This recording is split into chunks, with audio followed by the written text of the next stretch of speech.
गीता में श्री कृष्ण कहते हैं कि किसी भी इंसान का पतन उस समय शुरू हो जाता है जब वो अपनों को गिराने की सलाह गैरों से लेना शुरू कर देता है। गीता के अनुसार सरल व्यक्ति के साथ किया गया छल व्यक्ति के बर्बादी के सारे द्वार खोल देता है। चाहे आप कितने भी बड़ी शतरंज के खिलाड़ी क्यों ना हो, लेकिन अगर आपने सरल व्यक्ति के साथ कोई छल किया है तो इसके परिणाम आपको भुगतने ही पड़ेंगे। श्री कृष्ण कहते हैं कि इस धरती पर कर्मों की चपेट से अब तक कोई नहीं बच पाया है। जिसने जैसा किया है उसे वैसा भरना ही होगा। आज नहीं तो कल उसके कर्म उसके सामने जरूर आएंगे। श्री कृष्ण के अनुसार किसी का साथ ना मिलने पर कभी भी निराश नहीं होना चाहिए, क्योंकि कोई दे या ना दे, ईश्वर हर मुश्किल घड़ी में साथ देता है। किसी भी चीज को समझने के लिए सबसे पहले मन को शांत रखना चाहिए और फिर काम पर ध्यान देना चाहिए, क्योंकि हम मन से ही प्रश्न खोज लेते हैं और मन में ही जवाब देकर बैठ जाते हैं। भगवान कृष्ण ने मन को शांत रखने के लिए दो चीजें बताई हैं। भगवद गीता में भगवान श्री कृष्ण कहते हैं, मन का बेचैन होना उसका स्वभाव है। हमारे मन को लगता है कि अगर वह अलग अलग बातों के बारे में सोचता रहेगा तो हमें आने वाली हर मुश्किल और मुसीबत से बचा लेगा, पर ऐसा होता नहीं है। हम अपने जीवन का काफी अधिक समय सोच विचार करके परेशान होने में निकाल देते हैं। भगवान श्री कृष्ण कहते हैं कि मन का यह स्वभाव बदलना मुश्किल जरूर है, असंभव नहीं। अच्छा, अब आप एक बात बताइए, क्या आप कौए को कह सकते हैं कि वो कांव कांव की आवाज ना करे? या फिर क्या आप किसी मेंढक को कह सकते हैं कि वह पानी देखते ही ऊंची छलांग ना मारे? हमारे मन का भी कुछ ऐसा ही है। जीवन में कुछ भी होता है, अच्छा या बुरा, हमारा मन उस पर कांव कांव काम करने लगता है। कांव काम से मेरा मतलब है चिंता करना, व्याकुल होना। कोई बुरी बात होती भी नहीं है और मन परेशानी की ऊंची ऊंची लपटें लेने लगता है। कभी कभी तो मुझे ऐसा लगता है कि हम में से कई लोग सिर्फ परेशान होने के लिए जीते हैं। सारी परेशानी, पीड़ा, दुविधा अक्सर हमारी मन की बनाई हुई कहानियां होती हैं। भगवान श्री कृष्ण हमें हमारे मन को शांत और स्थिर करने के लिए दो उपाय देते हैं।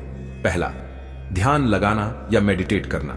दूसरा, वैराग्य भाव सीखना। अब ध्यान या मेडिटेशन शब्द सुनते ही आप में से कई लोग कहेंगे कि आप आंख बंद कर सांसें अंदर बाहर नहीं ले सकते। यहां हम सब गलती कर बैठते हैं। मेडिटेशन या ध्यान का मतलब सिर्फ आंख बंद कर बैठना नहीं होता। मेडिटेशन का मतलब होता है अपना पूरा ध्यान किसी चीज पर लगाना और उसे हटने नहीं देना। अगर आप रोटी बना रहे हैं तो सिर्फ उस बात पर ध्यान दीजिए।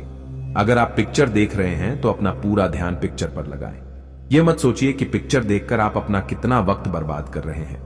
जब आप जीवन के हर छोटे बड़े काम को पूरे ध्यान से करते हैं तो आपका जीवन ही एक मेडिटेशन बन जाता है।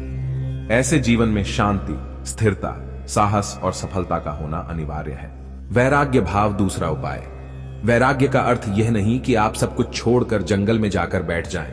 वैराग्य का सच्चा अर्थ है कि आप जो काम कर रहे हैं उसका क्या नतीजा या रिजल्ट निकलेगा उसकी चिंता ना करें। जैसे अगर आपने कोई इंटरव्यू दिया, आप यह कर सकते हैं कि पूरे मन से तैयारी करें और अपना बेस्ट देकर आ जाएं। वह नौकरी मिलना या ना मिलना आपके हाथ में नहीं है।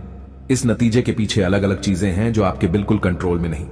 तो जिस चीज के बारे में आप कुछ कर नहीं सकते उसके बारे में चिंता भी ना करें। यही वैराग्य का सच्चा मतलब होता है। और यही है भगवान श्री कृष्ण का दूसरा उपाय, मन को चिंता की लपटों से बचाने का। याद रखिए, आप पूरे के पूरे इंसान हैं, समझदारी, संयम और कुशलता से भरे इंसान। आपका मन जब भी कौए की तरह अलग अलग बातों पर आपको परेशान करने लगे, तब अपने मन को भी प्यार से समझाइए और शांत कर लीजिए। बस अपने ऊपर विश्वास रखिए कि आप कभी अपना बुरा नहीं होने देंगे। गीता में श्री कृष्ण कहते हैं कि किसी के प्रति नफरत और ईर्ष्या रखने से जीवन में कोई भी खुशी नहीं प्राप्त की जा सकती। ईर्ष्या व्यक्ति के मन की शांति को खत्म कर देती है। श्री कृष्ण कहते हैं कि मनुष्य को कभी भी अहंकार नहीं करना चाहिए। अहंकार मनुष्य से वह सब करवाता है जो उसके लिए सही नहीं है। अंत में यह अहंकार ही उसके विनाश का कारण बनता है। इसलिए जीवन में जितना जल्दी हो सके जीवन से अहंकार का त्याग कर देना चाहिए। श्रीमद् भागवत गीता के अनुसार हमें कोई भी कर्म बिना फल की इच्छा के बिना ही करना चाहिए। अगर किसी कार्य में सफलता प्राप्त करना चाहते हैं तो सिर्फ और सिर्फ अपने कर्मों पर ही केंद्रित करें। मन में कोई भी अन्य विचार आपको आपके लक्ष्य से भटका सकता है। गीता के अनुसार व्यक्ति को कभी भी अपने कर्मों पर संदेह नहीं करना चाहिए। ऐसा करने से व्यक्ति खुद का सर्वनाश कर बैठता है। इसलिए सफलता प्राप्त करना चाहते हैं तो जो भी कार्य करें उसे पूरे विश्वास के साथ बिना किसी संदेह के पूरा करें। गीता में श्री कृष्ण कहते हैं, मनुष्य को किसी भी वस्तु के प्रति अत्यधिक लगाव नहीं रखना चाहिए। यह लगाव ही मनुष्य के दुख और असफलता का कारण बनता है।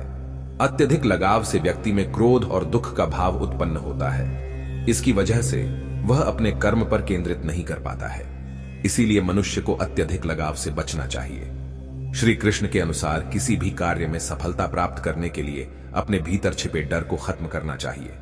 यह सीख देते हुए कृष्ण ने अर्जुन को कहा था कि हे अर्जुन, तुम निडर होकर युद्ध करो। अगर युद्ध में तुम मारे गए तो स्वर्ग मिलेगा और अगर जीत गए तो धरती पर राज मिलेगा। इसलिए अपने मन से डर को खत्म कर दो।